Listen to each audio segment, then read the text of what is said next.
আসসালামু আলাইকুম রহমতুল্লাহি ওয়া বারাকাতুহু। সম্মানিত প্রিয় মুসলিম ভাই ও বোনেরা, আর ইসলামিক টিভির পক্ষ থেকে সকলকে জানাই আন্তরিক মোবারকবাদ।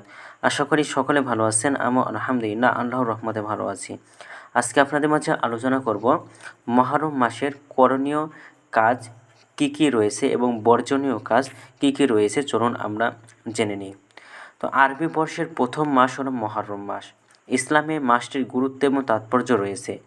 ইসলাম পূর্ব যুগেও এ মাসকে মর্যাদাপূর্ণ বিবেচনা করা হতো। নবী করিম সাল্লাল্লাহু আলাইহি ওয়াসাল্লাম এ মাসকে আল্লাহর মাস হিসাবে অভিহিত করেছেন। তাছাড়া এটি পবিত্র কোরআনে উল্লিখিত সম্মানিত 4টি মাসের একটি।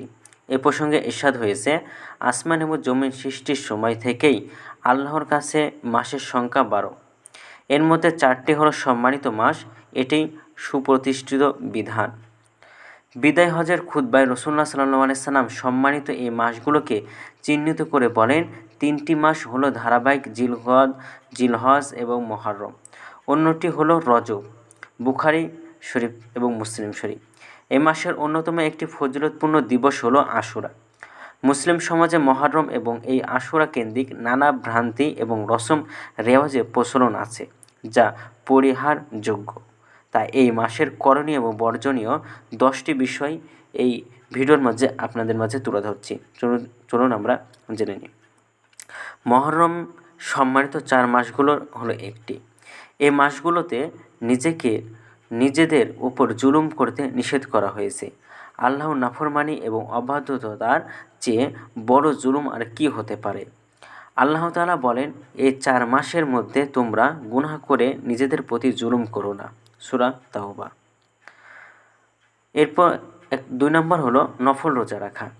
নফল রোজা রাখা এই মাসের অন্যতম আমল। নবী করিম সাল্লাল্লাহু আলাইহি সাল্লাম এই মাসের নফল রোজাকে সর্বোত্তম ঘোষণা করেছেন।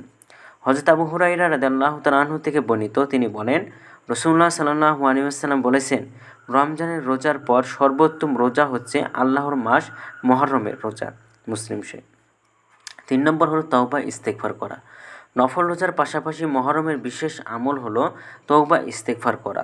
কেননা রাসূলুল্লাহ সাল্লাল্লাহু আলাইহি ওয়াসাল্লাম ইরশাদ করেছেন, মুহররম আল্লাহর মাস। এই মাসে এমন একটি দিন রয়েছে যেদিন আল্লাহ তাআলা একটি সম্প্রদায়ের তওবা কবুল করেছেন। আশা করা যায় সেদিন অন্যান্য সম্প্রদায়েরও তওবা কবুল করা হবে। তিরমিজি শরীফ। তাই ক্ষমা পাওয়ার আশায় বেশি বেশি তওবা ইস্তেগফার করা হলো উচিত। 4 নম্বর হলো আশুরার রোজা রাখা। এ মাসের বিশেষ ফজিলতপূর্ণ দিন হচ্ছে 10ম দিন তথা আশুরা। আশুরার রোজা মুস্তাহাব আমল। আবু কাতাদা রাদিয়াল্লাহু তাআলা আনহু থেকে বর্ণিত, রাসূলুল্লাহ সাল্লাল্লাহু আলাইহি সাল্লাম বলেন, আশুরার একদিনের রোজার ব্যাপারে আমি আল্লাহর কাছে এই আশা করি যে তিনি এই রোজার ওসিলায় বান্দার আগের 1 বছরের গুনাহ মাফ করে দেবেন। সুবহানাল্লাহ। মুসলিম শরীফ। 5 নম্বর হলো 9 বা 11 মুহররমের রোজা রাখা। শরীয়তে আশুরার রোজা হলো 2টি, মুহররমের 9 এবং 10 তারিখ কিংবা 10 বা 11 তারিখ। তবে কোনো আলেম এ বিষয়ে বর্ণিত সব হাদিসের ওপর আমলের সুবিধার্থে 9, 10 এবং 11 এ 3 দিন রোজা রাখার কথা বলেছেন। ইবনে আব্বাস রাদিয়াল্লাহু তাআলা হতে বর্ণিত, তিনি রাসূলুল্লাহ সাল্লাল্লাহু আলাইহি সাল্লাম বলেছেন, তোমরা আশুরার দিন মুহররমের 10ম দিবস রোজা রাখো এবং তাতে ইহুদিদের বিরোধিতাচরণ করো। আশুরার আগে একদিন বা পরে একদিন রোজা রাখো। মুসনাদে আহমদ শরীফ। 6 নম্বর হলো বিধর্মীদের সাদৃশ্য পরিত্যাগ করা। মুহররমের 10ম দিবসে ইহুদিরা রোজা রাখত। এ দিনটিকে তারা ঈদের মতো উদযাপন করত। তাই নবী করিম সাল্লাল্লাহু আলাইহি সাল্লাম এ দিনের সঙ্গে আরেকটি রোজা পালনের নির্দেশ দিয়ে বিধর্মীদের বিরোধিতার শিক্ষা দিয়েছেন। ইবাদতের মতো বৈধ বিষয়ে এমন বিরোধিতা হতে পারলে বিধর্মীদের নিজস্ব সভ্যতা সংস্কৃতি বিরোধিতা করার বিধান কত কঠোর হতে পারে।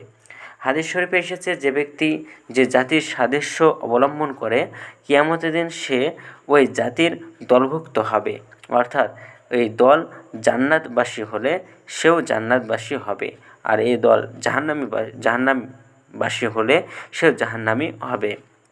আবু দাউদ। তাই জীবনের সব ক্ষেত্রে বিধর্মীদের সাদৃশ্য পরিহার করা মুসলমানদের আবশ্যকীয় কর্তব্য। 7 নম্বর হলো মাতম মর্জিয়া পরিহার করা। হুসাইন রাদিয়াল্লাহু তাআলা আনহু এর শাহাদতকে কেন্দ্র করে আশুরার দিনে বেশ বাড়াবাড়ি রয়েছে। অনেক কুসংস্কার রয়েছে। অন্যতম একটি হলো মাতম মর্শিয়া গাওয়া। মর্শিয়া মানে নবী দৈহিত্যের শোক প্রকাশের নিজের শরীরে আঘাত করা এবং জামাকাপড় ছিঁড়ে ফেলা। ইসলামে এটা নিষিদ্ধ। নবী করিম সাল্লাল্লাহু আলাইহি ওয়াসাল্লাম এ ব্যাপারে কঠিন হুঁশিয়ারি উচ্চারণ করেছেন। তিনি বলেন, যে ব্যক্তি শোকে দুঃখে চেহারায় চোপে ঘাট করে, জামার বুক ছিঁড়ে ফেলে এবং জাহিলি যুগের মতো হা হুতাশ করে, সে আমার উম্মতের অন্তর্ভুক্ত নয়। বুখারী শরীফ। 8 নম্বর হলো ভিত্তিহীন ঘটনা বলা থেকে বিরত থাকা। আশুরার দিনের গুরুত্ব বোঝাতে অনেকে মিথ্যা এবং জাল হাদিসের আশ্রয় নিয়ে থাকে। যেমন এদিন ইউসুফ আলাইহিসসালাম এর জেল থেকে মুক্তি পাওয়া, ইয়াকুব আলাইহিসসালামের চোখের জ্যোতি ফিরে পাওয়া, ইউনুস আলাইহিসসালামের মাছের পেট থেকে মুক্তি লাভ করা, হযরত ইদ্রিস আলাইহিসসালামকে আসমানে উঠিয়ে নেওয়া ইত্যাদি। আবার এই দিনেই কিয়ামত সংঘটিত হবে এবং ধারণা করা, এসব ঘটনা এ ধারণা কোনো ভিত্তি নেই।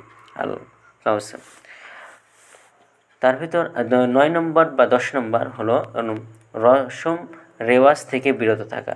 রোজা এবং তওবা ইস্তেগফারের গুরুত্ব ছাড়া বিশেষ কোনো আমল নেই মুহররম মাসে, অথচ আশুরা কেন্দ্রিক মন করা আমল এবং রসম বিভিন্ন সমাজে প্রচলিত আছে। ধর্মীয় কোনো বিষয়কে কেন্দ্র করে যে কোনো ধরনের প্রথা, প্রচলন এবং কুসংস্কার বেদাতের অন্তর্ভুক্ত। কিছু কুসংস্কার শিরকের নামান্তর। এগুলো গুমরাহি এবং পথভ্রষ্ট। আর আল্লাহ তাআলা বলেন, পথভ্রষ্ট লোক আল্লাহর রহমত থেকে নিরাশ থাকে। সূরা হিজর। রাসূলুল্লাহ সাল্লাল্লাহু আলাইহি ওয়াসাল্লাম বলেছেন, প্রতিটি বেদাত পথভ্রষ্ট, আর প্রতিটি ভ্রষ্টতার পরিণাম হলো জাহান্নাম। 10 নম্বর হলো আশুরাকে কারবালার দিবস মনে না করা। আশুরা মানেই কারবালা নয়। আশুরার মর্যাদা ঐতিহ্য ইসলাম পূর্ব যুগ থেকে স্বীকৃত।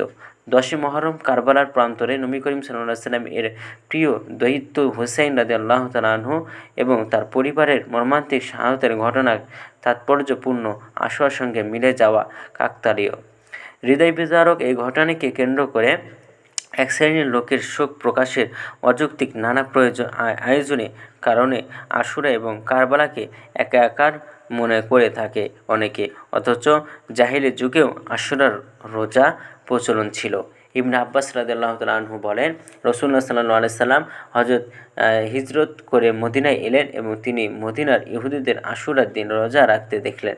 তাদের এই সম্পর্কে জিজ্ঞাসা করলে তারা বলল, এটা সেই দিন যেই দিন আল্লাহ মুসা আলাইহিস সালাম এবং বনি ইসরায়েলকে মুক্তি দিয়েছেন এবং ফেরাউন এবং তার জাতিকে ডুবিয়ে মেরেছেন।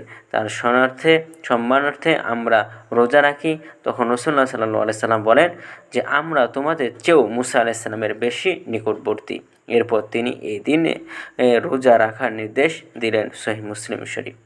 তাই ফজিলতপূর্ণ ঐতিহ্যর এই আশুরাকে শুধু কারবালা দিবস হিসাবে প্রতিষ্ঠিত করা মূর্খতা এবং দুর্বিসন্ধি। আল্লাহ তাআলা সব ধরনের বিভ্রান্তি এবং বিদআত থেকে আমাদের হেফাজত করুন। কুরআন এবং সুন্নাহ অনুযায়ী আমল করার তৌফিক দান করুন। আমিন। তো ভিডিওটি যদি আপনাদের ভালো লাগে তাহলে অবশ্যই কিন্তু চ্যানেলটি সাবস্ক্রাইব করে পাশে থাকবেন। ধন্যবাদ সকলকে। আসসালামু আলাইকুম ওয়া রাহমাতুল্লাহি ওয়া বারাকাতুহু।